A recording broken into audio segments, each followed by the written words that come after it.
2-3 দিন ধরে রোদে দিয়ে শুকনো করে নেওয়ার ঝামেলা ছাড়াই মাত্র কয়েক ঘন্টার মধ্যেই বানিয়ে ফেলুন কোনো রকম রোদে দেওয়ার ঝামেলা ছাড়াই আমসত্ত্ব।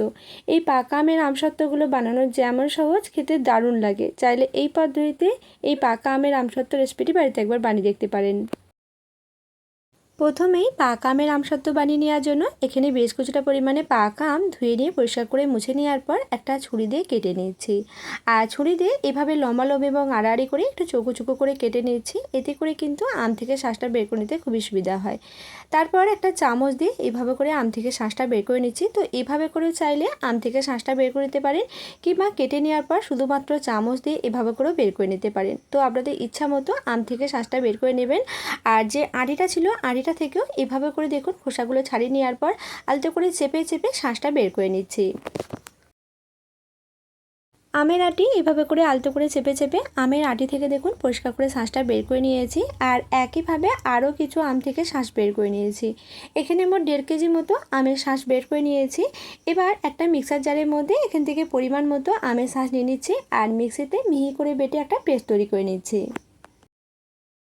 মিক্সার জারের মধ্যে বেশ কিছুটা পরিমাণে আমের শাঁস নিয়ে বেটে নিয়েছি। যতটা পারা যায় এটা মিহি করেই বেটে নিয়েছি। এবার এই আমের শাঁসটা একটা ছাঁকনির মধ্যে অল্প অল্প পরিমাণে নিয়ে নিচ্ছি আর ছাঁকনিতে ছেঁকে নিচ্ছি।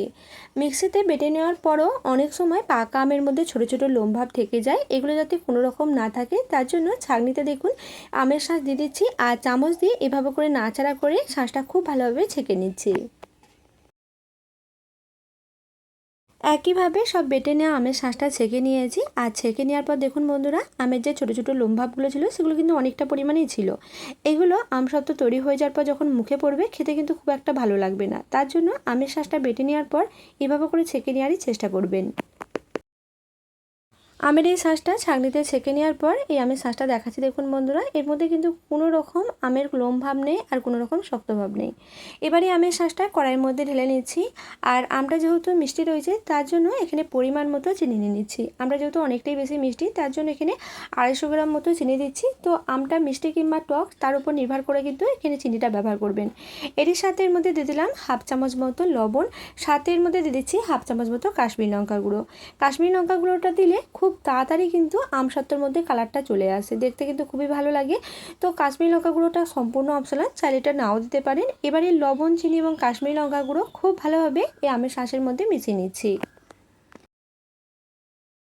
গ্যাস ওভেন অন করে পরিমাণ মতো চিনি, লবণ এবং কাশ্মীরি লঙ্কা গুঁড়ো এই আমের মিশ্রণের মধ্যে নাড়াচাড়া করে মিশিয়ে নিয়েছি। আমের মিশ্রণটা অল্প গরম রয়েছে, এই অবস্থা থাকতে থাকতে এর মধ্যে দিয়ে দিচ্ছি 2 চামচ মতো কর্নফ্লাওয়ার। আমের এই মিশ্রণের মধ্যে 2 টেবিল চামচ ভর্তি করে কর্নফ্লাওয়ার দিয়ে দিয়েছি আর মিশ্রণের সাথে খুব ভালোভাবে নাড়াচাড়া করে মিশিয়ে নিয়েছি। এই মিশ্রণের মধ্যে 2 টেবিল চামচ মতো কর্নফ্লাওয়ার দিয়ে দিলাম। এতে করে আমসত্ত্বটা তৈরি হয়ে যাওয়ার পর যেমন টেক্সচারটাও ভালো আসবে, তারই সাথে আমসত্ত্বটা কিন্তু খুব কম সময়ে থালা থেকে উঠে আসবে। মিশ্রণটা হালকা গরম অবস্থাতে পরিমাণ মতো কর্নফ্লাওয়ার দিয়ে মিশ্রণের মধ্যে হ্যান্ড উইচ দিয়ে নাড়াচাড়া করে মিশিয়ে নিয়েছি। দেখুন কোনো রকম কিন্তু কর্নফ্লাওয়ারের দানা ভাব নেই। কর্নফ্লাওয়ারটা দেওয়ার সাথে সাথেই কিন্তু খুব ভালোভাবে মিশিয়ে নিতে হবে, নাহলে কিন্তু এর মধ্যে দানা ভাব থেকে যেতে পারে। আর কোনো রকম যাতে দানা ভাব না থাকে সেটা কিন্তু লক্ষ্য রাখতে হবে। তো কর্নফ্লাওয়ার দিয়ে মিশিয়ে নেওয়ার পর এবার হাতা দিয়ে এটা অনবরত নাড়াচাড়া করে নিচ্ছি। হাতা দিয়ে অনবরত সময় এটা নাড়াচাড়া করে নিয়েছি। আর অল্প কিছুটা সময় নাড়াচাড়া করার পরই দেখাচ্ছি দেখুন বন্ধুরা এর টেক্সচারটা কতটা পরিবর্তন হয়েছে। আগের তুলনায় কিন্তু অনেকটা ঘন হয়ে গেছে আর কালারটাও কিন্তু অনেকটা পরিবর্তন হয়ে গেছে। আর এটা কিন্তু ফুটতে শুরু করেছে, তাই গ্যাসের ফ্লেম এই সময় লো টু মিডিয়ামে করে দিচ্ছি, কিংবা লোতেও করে দিতে পারেন। লোতে করে দিয়ে মোটামুটি 7 থেকে 8 মিনিট মতো সময় এটা অনবরত নাড়াচাড়া করে নিচ্ছি। তো বেশ কিছুটা সময় এটা অনবরত হাতা দিয়ে নাড়াচাড়া করে নিচ্ছি। আর এর সাথে এর মধ্যে দিয়ে দিচ্ছি 1 চামচ মতো ভিনিগার। এটা যেহেতু কোনো রকম রোদে দেওয়া হবে না তার জন্য ভিনিগার দিলে এটা কিন্তু অনেক দিন পর্যন্ত ফ্রিজে রেখে সংরক্ষণ করা যাবে। তার জন্য এখানে আমি 1 চামচ মতো ভিনিগার দিয়ে দিয়েছি আর এই মিশ্রণের সাথে নাড়াচাড়া করে মিশিয়ে নিলাম। এবার এই মিশ্রণটা আরও বেশ কিছুটা সময় নাড়াচাড়া করে নিচ্ছি। ভিনেগার দিয়ে মিশিয়ে নেওয়ার পর এই মিশ্রণটা আরও বেশ কিছুটা সময় নাড়াচাড়া করে নিয়েছি। মিশ্রণটা দেখুন আগের তুলনায় কিন্তু অনেকটাই ঘন হয়ে গেছে, টেক্সচারটা কিন্তু খুব সুন্দর আসছে আর সাথে কালারটাও কিন্তু অনেকটাই চেঞ্জ হয়ে গেছে। আর এই মিশ্রণটা যখন নাড়াচাড়া করবেন তখন বুঝতে পারবেন কড়াইয়ের নিচে কিন্তু লেগে যেতে শুরু করছে। যখন দেখবেন কড়াইয়ের নিচে মিশ্রণটা লেগে যেতে শুরু করছে তখন কিন্তু আর নাড়াচাড়া করার কোনো প্রয়োজন নেই। এবার গ্যাসের ফ্লেম বন্ধ করে দিচ্ছি। গ্যাসের ফ্লেম বন্ধ করে নেওয়ার সাথে সাথেই আমের মিশ্রণটা ঢেলে নেওয়ার জন্য দুটো থালার মধ্যে সাদা তেল দিয়ে থালার চারপাশে লাগিয়ে নিয়েছি। আর আমের মিশ্রণটা খুব তাড়াতাড়ি কিন্তু থালার মধ্যে ঢেলে নেওয়ার চেষ্টা করবেন, নাহলে কিন্তু আমের মিশ্রণটা জমাট বেঁধে যেতে পারে। তো পরিমাণ মতো আমের মিশ্রণটা থালার মধ্যে নিয়ে নিয়েছি আর দুটো থালার মধ্যে এভাবে করে দিয়ে চাড়িয়ে নিচ্ছি। দুটো থালার মধ্যে পরিমাণ মতো আমের মিশ্রণ নিয়ে নিয়েছি।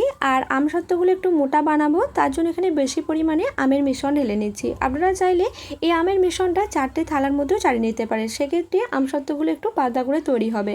তো এখানে পরিমাণ মতো আমসত্ত্ব নেওয়ার পর দুটো থালার মধ্যে চাড়িয়ে নিয়েছি। এবার এই আমসত্ত্বগুলো ঠান্ডা হয়ে যাওয়ার পর কয়েক ঘন্টা মতো সময়ের জন্য ফ্যানের নিচে রেখে দেওয়ার পর ফিরে আসছি।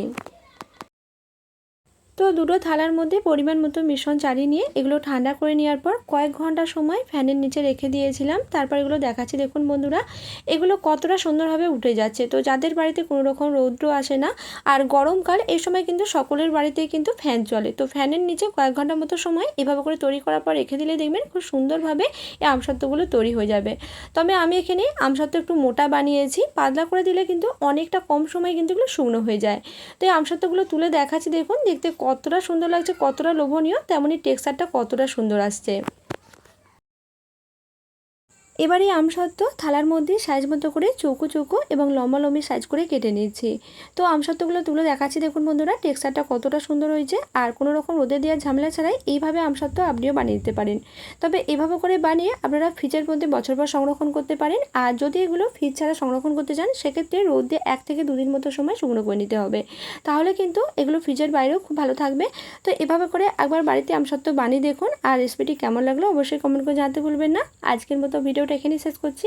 আপনারা সুস্থ থাকবেন, ভালো থাকবেন।